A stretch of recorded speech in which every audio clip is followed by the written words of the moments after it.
여러분 안녕하십니까? 헬로티비 뉴스입니다. 은평구가 전세권 설정 등기 비용 지원 사업에 나섭니다. 전세권 설정 등기를 하면 집주인이 보증금을 돌려주지 않을 때 임차 보증금 반환 소송을 할 필요 없이 바로 경매를 신청할 수 있는데요. 지원 대상은 올해 1월 1일 이후 주택에 대한 전세권 설정 등기를 마친 무주택 세입자입니다. 단 세입자가 법인이거나 임대사업자 임대주택의 세입자는 제외됩니다. 지원 금액은 전세권 설정 비용 전액으로 최대 50만 원입니다. 은평구는 접수 순서에 따라 심사를 거쳐 지원 여부를 결정할 계획이며 약 30가구가 혜택을 받을 수 있을 것으로 보고 있습니다.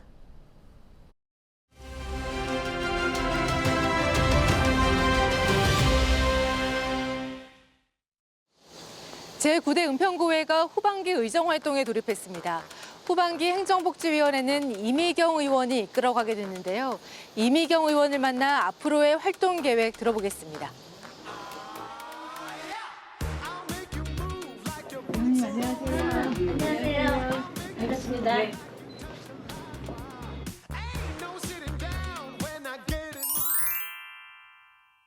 행정복지위원회는 사실 주민들의 일상과 매우 밀접한 위원회입니다. 교육, 문화, 체육, 복지 이런 다양한 분야에서 그리고 어린이와 어르신까지 전 사회 구성원들의 인권, 자치, 그리고 건강이나 돌봄 이렇게 많은 밀접한 주민들의 삶을 지원하는 위원회이기 때문에 주민들과 소통하면서 실질적인 정책을 만들 수 있는 위원회의 역할을 할 수 있도록 제가 최선을 다하도록 하겠습니다.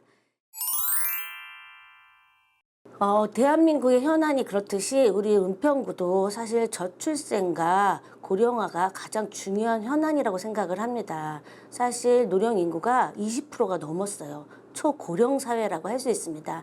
사실 준비되지 않은 이 초고령 사회에서 모두가 당황하고 있는데 거기에 살고 있는 가장 어르신들의 건강이라든지 사회활동이라든지 경제적 지원들이 실질적인 많은 어려움을 겪고 있습니다. 이러한 부분에 어르신들이 한 분 한 분 자기의 좀 더 의미 있는 삶을 살 수 있도록 지역사회와 협력하는 것이 가장 중요하다고 생각을 합니다.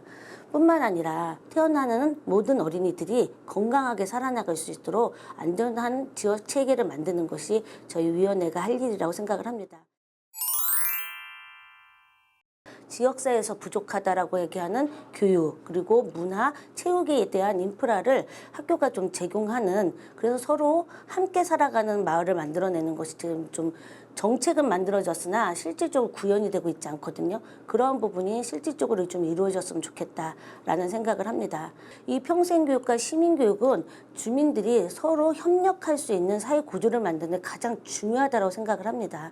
그래서 그 평생교육과 시민교육에 기여하고 있는 작은 교육공간, 문화공간 이런 부분에도 섬세하게 살피도록 좀 했으면 좋겠습니다. 그리고 저는 가감한 지원도 좀 필요하지 않을까 생각을 합니다.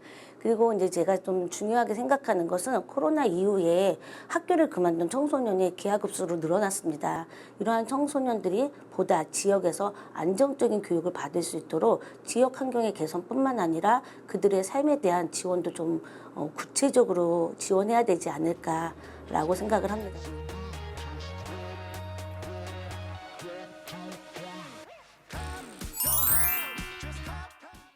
자연환경 보존 및 생물 다양성 증진을 위한 조례를 발의하고 청소년 복지 그리고 자립준비 청년에 대한 지원 그리고 아동의 놀권리 지원 조례 등을 발의하면서 사실 복지 서비스 강화를 위해 최선을 다해 왔습니다. 뿐만 아니라 이제 간담회나 토론회를 통해서 주민들의 의견을 직접적으로 좀 수렴하고 행정과 소통하면서 협력 구조를 만드는 데 좀 주력해 왔다고 생각을 합니다. 앞으로도 지역 주민과 적극적으로 소통하면서 안정적인 사회 안정망 구축을 위해서 저도 노력하겠습니다. 행정복지위원회 위원들과 소통하면서 주민들의 삶을 지원하는 그리고 신뢰받는 위원회가 될 수 있도록 최선을 다하겠습니다.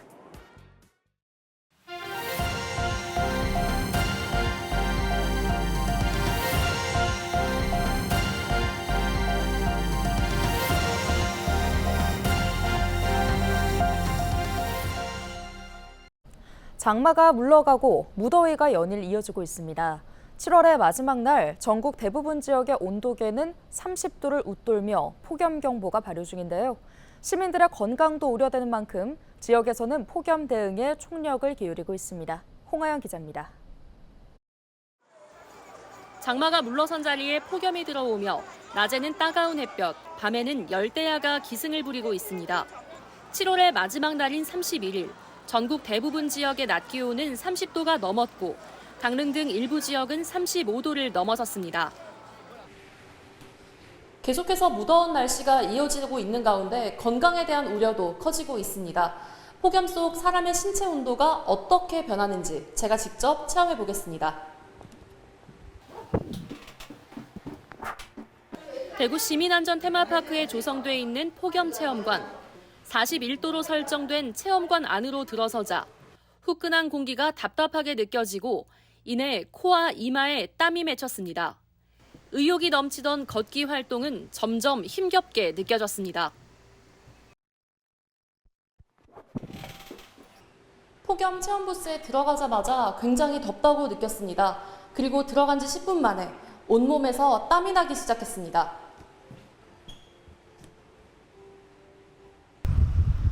거리의 시민들은 무더위를 더 크게 느낍니다. 태양 고도가 높은 낮 12시경, 한낮 아스팔트 온도는 66도였습니다. 차량이 내뿜는 열기까지 더하면 체감 온도는 더욱 높아집니다. 지자체들도 무더위 대응에 한창입니다. 정수 처리한 물로 인공 안개를 분사해 주위 온도를 4도가량 낮춰주는 쿨링포그는 2014년 대구에서 처음 운영한 이후 전국 곳곳에 도입됐습니다. 올해도 사람들이 많이 다니는 도심에서 쉽게 볼 수 있습니다.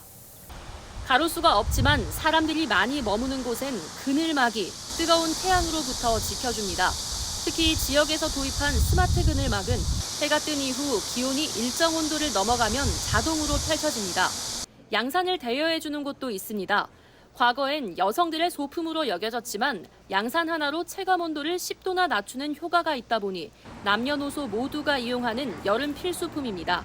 기온이 높은 8월 한 달간 양심 양산 대여소를 운영 중에 있으니 많은 이용 부탁드리며 지금 더위가 계속 지속된다고 하니 시민 여러분 건강 관리에 유의하시길 바랍니다. 지역에서는 아스팔트에 물을 뿌리는 클린로드 시스템을 가동해 뜨거운 아스팔트의 온도를 20도가량 떨어뜨립니다. 일대 온도도 3도 정도 낮아집니다. 경남 창녕에서는 야외 노동자가 많은 논과 밭에 드론을 띄워 폭염 경보 방송을 진행하고 광주에서는 폭염 기간 동안 폐지를 수집하는 어르신이 오후 1시부터 3시까지 행정복지센터에서 무더위를 피해 재활용품 선별 작업을 할 수 있도록 하는 안전 일자리를 제공하고 있습니다. 폭염 기간 주민들의 건강을 지키기 위한 지자체의 시도가 다양해지고 있습니다. 헬로티비 뉴스 홍하영입니다. 경기도 3개 도시에 말라리아 경보가 발령됐습니다. 31일 경기도는 파주시, 김포시에 이어 이날 고양시에 말라리아 경보를 발령했는데요. 말라리아 경보는 전국 말라리아 주의보 발령 이후 첫 군집 사례가 발생했을 때 발령됩니다. 군집 사례는 말라리아 위험 지역 내에서 2명 이상 환자의 증상 발생 간격이 14일 이내이고 거주지 거리가 1km 이내인 경우입니다. 올해 초부터 지난 30일까지 신고된 국내 말라리아 환자는 387명입니다. 이 가운데 경기도 환자가 210명으로 전국의 54%를 차지했습니다. 티몬 위메프 대규모 정산 지연 사태와 관련해 경기도 내 소비자 피해가 209건으로 접수된 것으로 파악됐으며 피해는 주로 여행, 관광 분야에 집중됐습니다. 경기도는 티몬 위메프 입점 중소업체에 대해서는 정부의 구제 방안 등을 토대로 필요한 지원 방안을 검토 중인데요. 이 중 취소 환불 완료는 9건으로 확인됐으며 카드사 등을 통한 취소 절차 안내 90여 건, 판매점 취소 요청 60여 건 등을 완료했거나 진행하고 있습니다. 경기관광공사가 판매하는 관광 상품인 경기 투어 패스도 피해를 입었는데요. 공사가 지난달부터 티맵프를 통해 판매한 경기 투어 패스는 500여 개로 이 중 340여 개는 티맵프 측에 환불을 요청한 것으로 확인됐습니다. 194개는 미접수된 건으로 확인됐고 환불 요청이 들어올 경우 공사는 대행업체를 통해 환불해줄 방침입니다. 8살 이하 자녀를 둔 서울시 공무원은 8월부터 의무적으로 주 1회 재택근무를 하게 됩니다. 서울시는 최근 육아 중인 공무원을 대상으로 설문조사한 결과 재택근무에 대한 수요가 높았다며 이번 정책을 도입한 배경을 설명했는데요. 서울시는 또 재택근무 의무화뿐 아니라 기존에 시행해온 육아휴가를 눈치 보지 않고 사용할 수 있도록 분기별, 부서별 사용률을 파악할 예정입니다. 이와 함께 육아휴직 후 복직하는 직원에게는 빠른 적응을 위해 직무교육과 건강 프로그램을 지원하기로 했습니다. 인천교통공사가 최근 5년 동안 지하 역사 공기질 개선 사업을 거쳐 역사 초미세먼지를 45% 저감했습니다. 인천교통공사는 지난 2019년부터 올해까지 노후 공기조화기와 필터 등을 설비한 것을 비롯해 초미세먼지 측정기와 공기청정기, 전동차 공기질 개선 장치 등을 설치했는데요. 개정된 실내 공기질 관리법에는 지하 역사의 실내 공기질 유지 기준에 초미세먼지 항목이 신설됐습니다.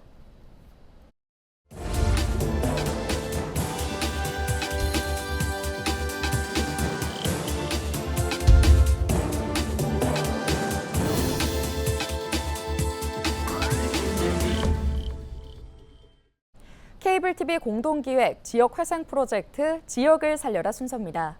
경북 울진에는 동해안 해양레포츠 거점을 목표로 한 울진 해양레포츠센터가 있는데요. 폐교를 활용해 야심차게 출발했지만 10년 가까이 별다른 성과를 내지 못했습니다. 그런데 최근 달라진 모습으로 지역에 활력이 되고 있다고 합니다. 그 비결을 HCN 공희철 기자가 취재했습니다. 폐교를 활용해 2013년 문을 연 경북 울진 해양레포츠센터.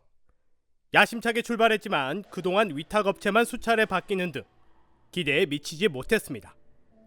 폐교를 활용한 시설 구축은 긍정적이었지만 특화된 운영 전략이 부족한 탓이었습니다. 그러다 반전의 돌파구를 찾았습니다. 지역가의 실질적인 상생에 눈을 돌린 겁니다. 올해 초 울진군은 다이빙 전문기관과 위탁 계약하고 전문교육과 함께 해남 해녀학교 운영을 시작했는데 강사와 교육생이 일손이 부족한 어촌계 지원에 나서면서 주민들의 시각이 바뀌었습니다. 교육과정을 통해 지역의 문제를 함께 인식하는 순기능을 만든 겁니다. 그 어른들 하는데 미역도 그 해녀학교에서 가서 또 미역도 해드리고 이런 걸 이제 저희들이 이제 참 기쁨으로 생각하고 있습니다. 울진 해양레포츠센터는 해남 해녀학교 운영을 통해 일손이 부족한 어촌계, 일손 지원뿐 아니라 새로운 일자리 창출에도 나선다는 계획입니다. 그 결과 올해 문화체육관광부 주관 워케이션 활성화 공모에 선정돼 체류형 교육을 통한 거점 공간으로의 변화를 앞두고 있습니다. 단순히 해양 체험 공간이 아닌 생활인구 유입을 통한 새로운 일자리 창출까지 가능해졌습니다. 사무 공간에서는 쾌적하게 일을 할 수 있게 해드리고 또 일과 외에는 취미생활 혹은 자격증 과정을 통해서 교육을 받게 해주고 또 3층에 숙소를 또 외부에 있는 카라반을 이제 편안하게 이제 쉬어갈 수 있는 공간으로 만든다면 1박 이상을 하면서 이곳에서 경제 효과를 유발할 수 있으리라고.